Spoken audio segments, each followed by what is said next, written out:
Welcome to Matters Financial and Geopolitical from the Frontier. Thanks, as ever, for stopping by. I'd like to first thank the Kenya Chamber and its chairman, Kiprona Kitoni, for the invite to dinner yesterday with the Seychelles delegation.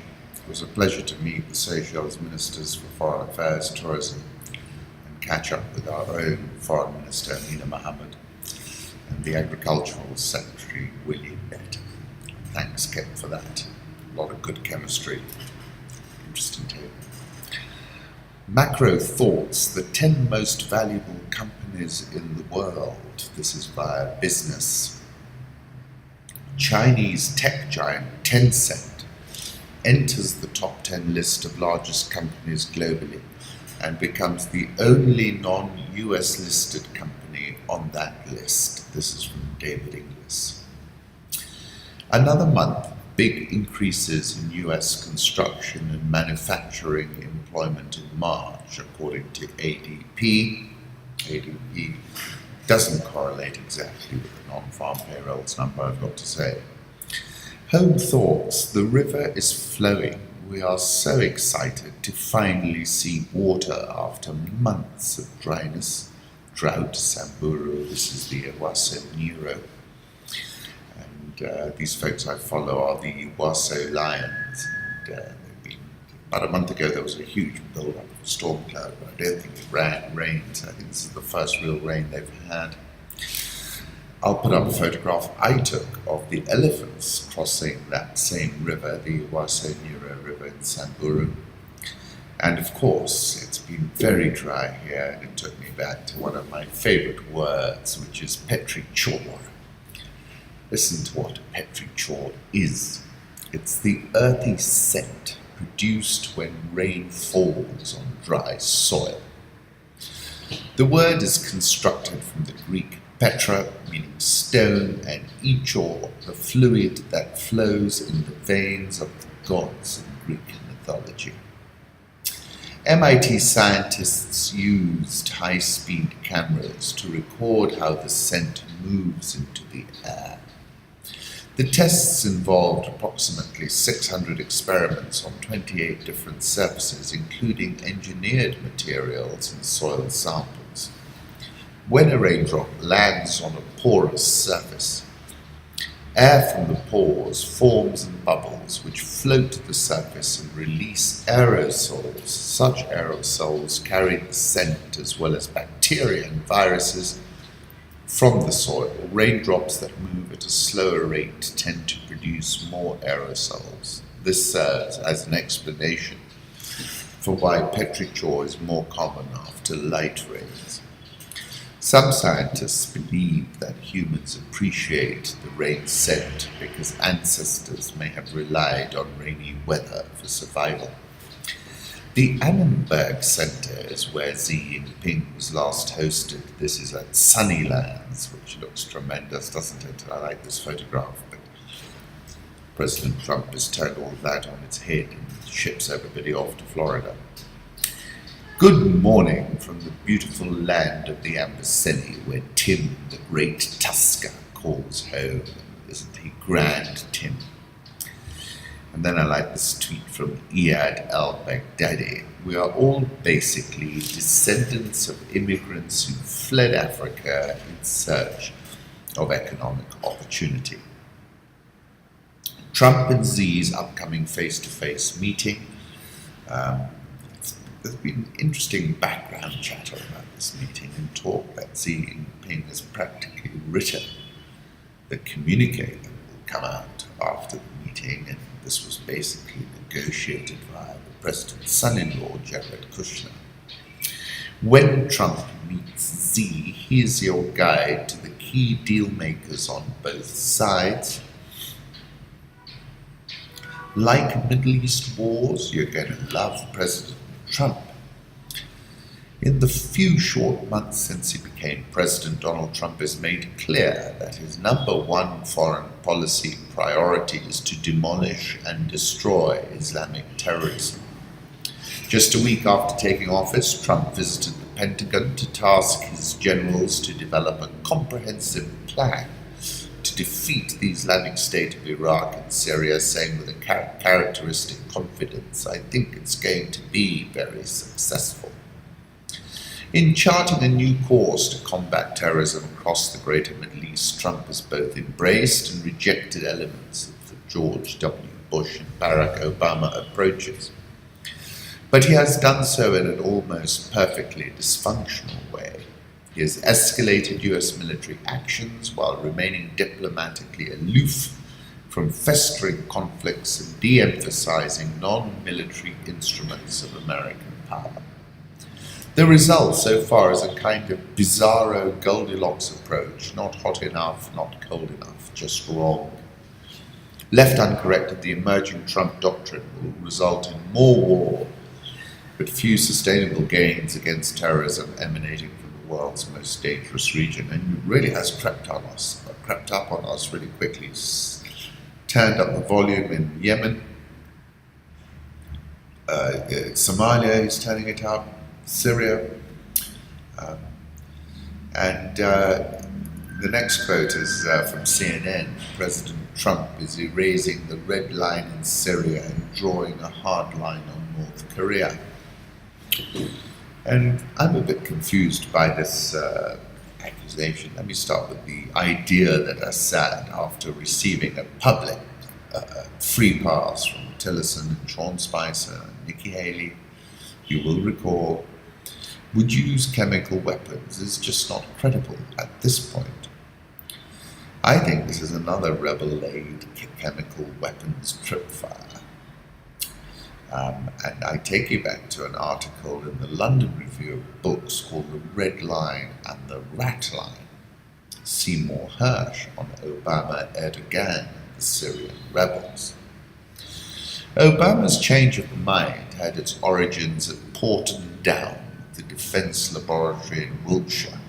British intelligence had obtained a sample of the sarin used in the 21st August attack, and analysis demonstrated that the gas used didn't match the batches known to exist in the Syrian army's chemical weapons arsenal. According to the expert, Erdogan had sought the meeting to demonstrate to Obama that the red line had been crossed and had brought Fidan along to state the case. When Erdogan tried to draw Fidan into the conversation and Fidan began speaking, Obama cut him off and said, "We know." Erdogan tried to bring Fidan in a second time, and Obama again cut him off and said, "We know." At that point, an exasperated Erdogan said, "But your red line has been crossed," and the expert told me. Donnellan said Erdogan fucking waved his finger at the president inside the White House. Obama then pointed at Fidan and said, "We know what you're doing with the radicals in Syria." Donnellan, who joined the Council on Foreign Relations last July, didn't respond to questions about this story. The Turkish Foreign Ministry didn't respond to questions about the dinner. A spokesperson for the National Security Council confirmed that the dinner took place and provided a photograph showing Obama, Kerry, Donnellan, Erdogan, Fidan, and Davutoglu sitting on a table. Beyond that, she said, I'm not going to read out the details of their discussions. And I think the same trick has been applied again. Bannon removed from the National Security Council, my goodness, he was carrying all before him just a few short weeks ago. Watch this immediately. This was shown on Comedy Central. It is hilarious. It's imagining Sean Spicer's news conferences are in kindergartens. It really is great. Have a look at this chart of the Japanese yen, the topics, to get an idea. And then look at this other chart. This is the Bank of Japan's balance sheet. They printed a huge amount of money, haven't they? Currency markets, euro, dollar 106.64, dollar index 100.49, Japanese yen 110.78, Swiss franc 1.0034, the pound 124.80. India rupee 65.025, South Korean won 11.33.05, Brazilian real 3.12.13, Egyptian pound 17.9985 and the South African rand 13.8276 when I checked last, and that's prone to move around quite sharply. The US 10-year yield, after a steep sell-off, you can see it's trying to sort of find a base, and a lot of technical people think it's due a rally. And then, a lot of people think that it's due a rally. Dollar index 100.5. Take a look at this as we've been here for a while. 99.50, which is a bit below, is the key level. I like this, the Lotto World Tower, center left, illuminated at night. Pretty impressive. Let's move on to the commodity markets. Gold's at 12.53. We rose strongly from that 1200 area to here. Crude oil last trading at $51.44 in New York, so we bounced from as low as 47 back up to here, but we're still below the levels at the beginning of the year. Sub-Saharan Africa, Congolese President Joseph Kabila has just wrapped up a wide-ranging speech to MPs in the capital, Kinshasa. On the political front, he said he will name a new prime minister the next 48 hours, a post which is to be held by an opposition member as part of a deal brokered by the Catholic Church. Mr. Kabila also committed to holding elections later in the year, but did not give a date. He's back in the box seat, isn't he, with the old man Tshisekedi dead, Moishi out of the country, worried about being killed like a snake if he came back. And essentially, I think President Kabila can strip this along. Oil prices slide drives 50% drop in Angola capital office rents. The cost of renting an office in Luanda is almost halved in 2 years as a slide in oil prices damages what had been one of Africa's fastest growing economies. More than 20% of new office buildings in the city are empty. There's also oversupply in the Nigerian centers of Lagos and Abuja. Oil exporting nations are suffering. Some of the smaller East African nations, such as Tanzania, have seen their real estate markets benefit from the drop in crude, with rents in Dar es Salaam relatively high, vacancy rates low. Monthly prime office rents in Luanda fell to an average $80 per square meter this year from $150 in 2015. Rates dropped 45% to $33 in Abuja, 21% to $67 in Lagos, according to Knight Frank. Apart from Tanzania, other hotspots in this multi-speed Africa include Kenya, Ethiopia, and Rwanda, with Ivory Coast and Senegal in the west, also benefiting from improved political stability and infrastructure investment. Angola and Nigeria are poised to send crude to China at the rate of 1.48 million barrels a day in April, the most since Bloomberg began compiling this data. I think there's also the issue in Angola that they've done some oil-backed loans and are having to pump more to make up for the lower price and to meet their loan obligations. Assets tumble in South Africa. Zuma dodges calls to step down. He's a Harry Houdini, but it's more bearish for South African assets if he doesn't step down. I did that inside story with Sami Zedan Bongani and Lawson Naidu. Take a look if you haven't had a chance. I wrote on the weekend, go limit short South Africa. And my reasons are there. South African all shares up 4.61% this year. Dollar versus rand. I'll put up a 6-month chart. I think it's going to 14.40. Nigerian all shares down 5.22%. The Ghana Stock Exchange Composite Index is up 11.36% year to date. Mozambique's ex-leader dragged into $2 billion probe. I told you, I think I met him in Doha. Had quite an interesting conversation. Mozambique's Attorney General asked the country's banks to provide details of former President Armando Guebuza's accounts as part of an audit of $2 billion of previously undisclosed government loans. The office requested the information about Gwebeza and 17 other individuals and an institution for the period between January 2012 to December 2016. According to a letter sent to the country's banks and obtained by Bloomberg, Georgina Zamdela, a press officer at the Attorney General's office, and the request forms part of an audit being carried out by New York-based risk analysis firm Kroll Inc. The document is part of a preparatory instruction of a secrecy of justice process that's before the court, so we can't comment, she said by phone.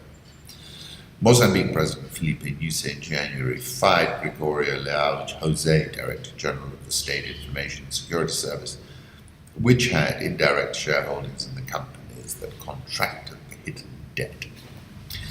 The decision showed Nyusi's asserting his control over the ruling party ahead of its General Congress in September, where opponents planned to remove him from power. That's Darius Jonker, an analyst in the Eurasia Group in London, said in an email. I think we're getting a lot closer to where the problem lies. Market Standard Bank Kenya Purchasing Managers Index dropped to 48.5 for the first time. And this is the first time the index has fallen below 50 since the survey began.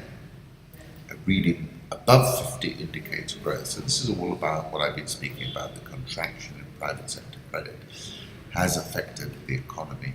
And I think we're finally seeing data to confirm that. Most indicators of activity showed deceleration. Respondents to the survey indicated weaker underlying demand conditions exacerbated by financial constraints faced by customers, Gibran Qureshi. The seasonally adjusted output index indicated that output contracted for the second month in a row. I'll put up a graph that Kenya Wall Street posted, which tells you the same story. Nation Media reported full-year earnings per share was down 24.576%. Headline revenue was down 8.223%. Profit before tax down 12.865%. Higher tax charge meant profit after tax was down 24.016%. Earnings per share was down 24.576%. Total dividend payout was maintained at 10 shillings. Bear in mind that is higher than the earnings per share of 8 shillings 90. The business environment was challenging in 2016. Revenue shortfall occasioned mainly by a drop in advertising volumes. This has been a big bone of contest between media owners and the government in particular, who obviously are the biggest spenders, and now they've got this idea that they're going to consolidate their spending into a sort of 3 or 4 page insert and put it in the papers. The tax expense in 2016 was significantly higher than the previous years. The 2015 tax benefited from a one-off investment deduction allowance from new printing press installation. EPS, as I said, declined 25%. One-off expenditures, I'll get to those in a second. Drop in advertising from the government and key clients on account of challenging economic environment.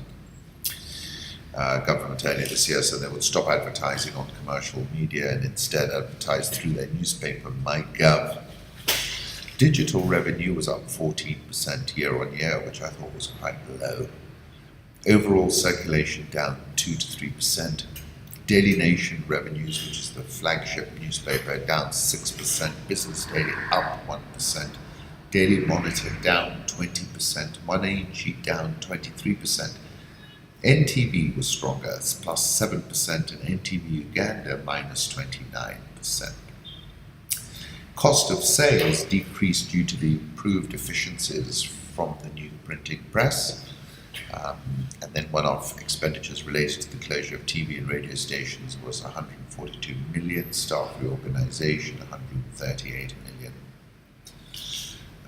Joe Muganda said, we relaunched Business Africa, we've seen an increase in copy sales of up to 20%. It's tough as far as advertising is concerned, and the reason is simple, the economy isn't doing well. Muganda again, approximately 900,000 internet users visit our websites each day. The number's growing. That's why I was disappointed with this 14% increase. You cannot grow business by cutting costs. We have to be innovative and find new revenue streams. So, the decline on the revenue decline, as I've described you, very little growth going on, it seems. Dividend payout is 112.35% of the full year earnings. Stamped down hard on costs, so they've right-sized the cost base, but it's been a torrid year for the media industry. And headline growth seems to be hard to find. It'll be interesting to watch. The final dividend of 7 shillings 50 cents is worth about 12 plus something percent. Kenya shilling 103.235, Nairobi all share down 1.51% year to date at the 3-month high, and the NSE 20 is down 2.67% this year.